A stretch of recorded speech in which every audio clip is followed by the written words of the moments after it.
Recording by Moira Fogarty. The Art of War by Sun Tzu. Translated by Lionel Giles. Part 1. Laying Plans. Sun Tzu said, "The art of war is of vital importance to the state. It is a matter of life and death, a road either to safety or to ruin. Hence it is a subject of inquiry which can on no account be neglected.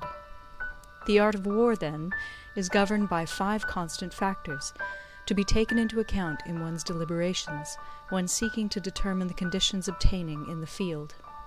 These are 1. The moral law, 2.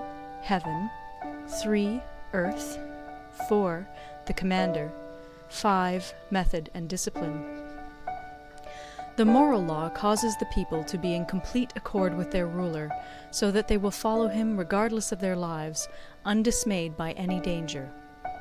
Heaven signifies night and day, cold and heat, times and seasons.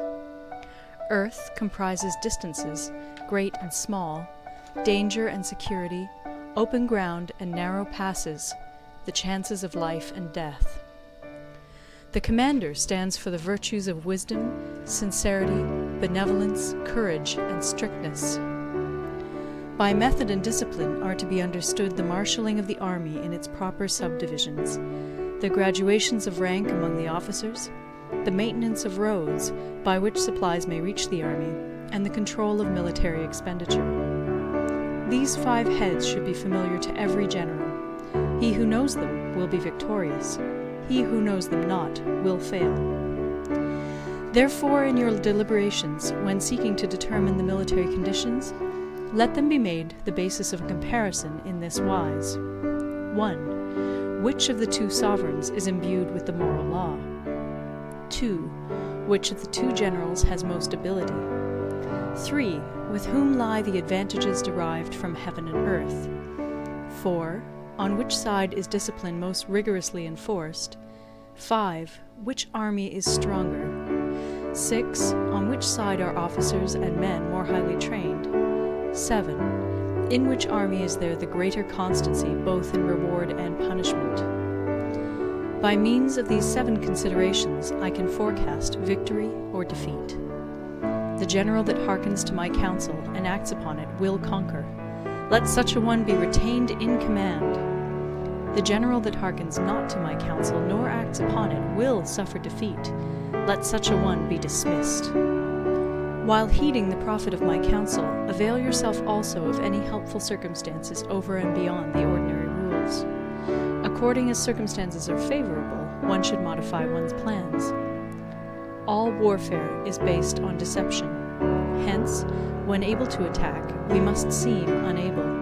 When using our forces, we must seem inactive. When we are near, we must make the enemy believe we are far away. When far away, we must make him believe we are near. Hold out baits to entice the enemy, feign disorder, and crush him.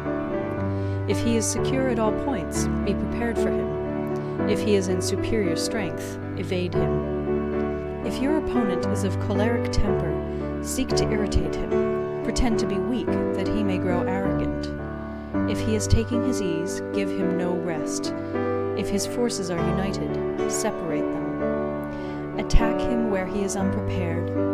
Appear where you are not expected. These military devices, leading to victory, must not be divulged beforehand. Now the general who wins a battle makes many calculations in his temple ere the battle is fought. The general who loses a battle makes but few calculations beforehand. Thus do many calculations lead to victory, and few calculations to defeat. How much more no calculation at all? It is by attention to this point that I can foresee who is likely to win or lose. End of Part 1. Part 2. Waging War.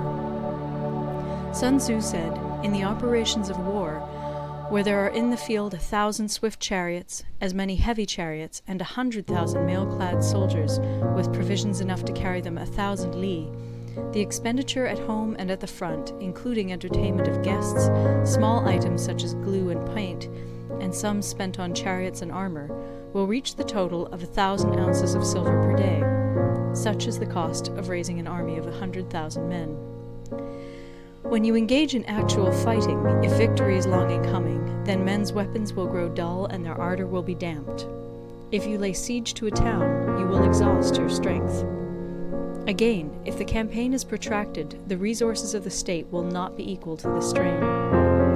Now, when your weapons are dulled, your ardor damped, your strength exhausted, and your treasure spent, other chieftains will spring up to take advantage of your extremity. Then no man, however wise, will be able to avert the consequences that must ensue. Thus, though we have heard of stupid haste in war, cleverness has never been seen associated with long delays. There is no instance of a country having benefited from prolonged warfare. It is only one who is thoroughly acquainted with the evils of war that can thoroughly understand the profitable way of carrying it on. The skillful soldier does not raise a second levy. Neither are his supply wagons loaded more than twice. Bring war material with you from home, but forage on the enemy. Thus the army will have food enough for its needs. Poverty of the state exchequer causes an army to be maintained by contributions from a distance. Contributing to maintain an army at a distance causes the people to be impoverished. On the other hand, the proximity of an army causes prices to go up, and high prices cause the people's substance to be drained away. When their substance is drained away, the peasantry will be afflicted by heavy exactions. With this loss of substance and exhaustion of strength, the homes of the people will be stripped bare, and 3/10 of their income will be dissipated, while government expenses for broken chariots, worn-out horses, breastplates and helmets, bows and arrows, spears and shields, protective mantles, draft oxen, and heavy wagons will amount to 4/10 of its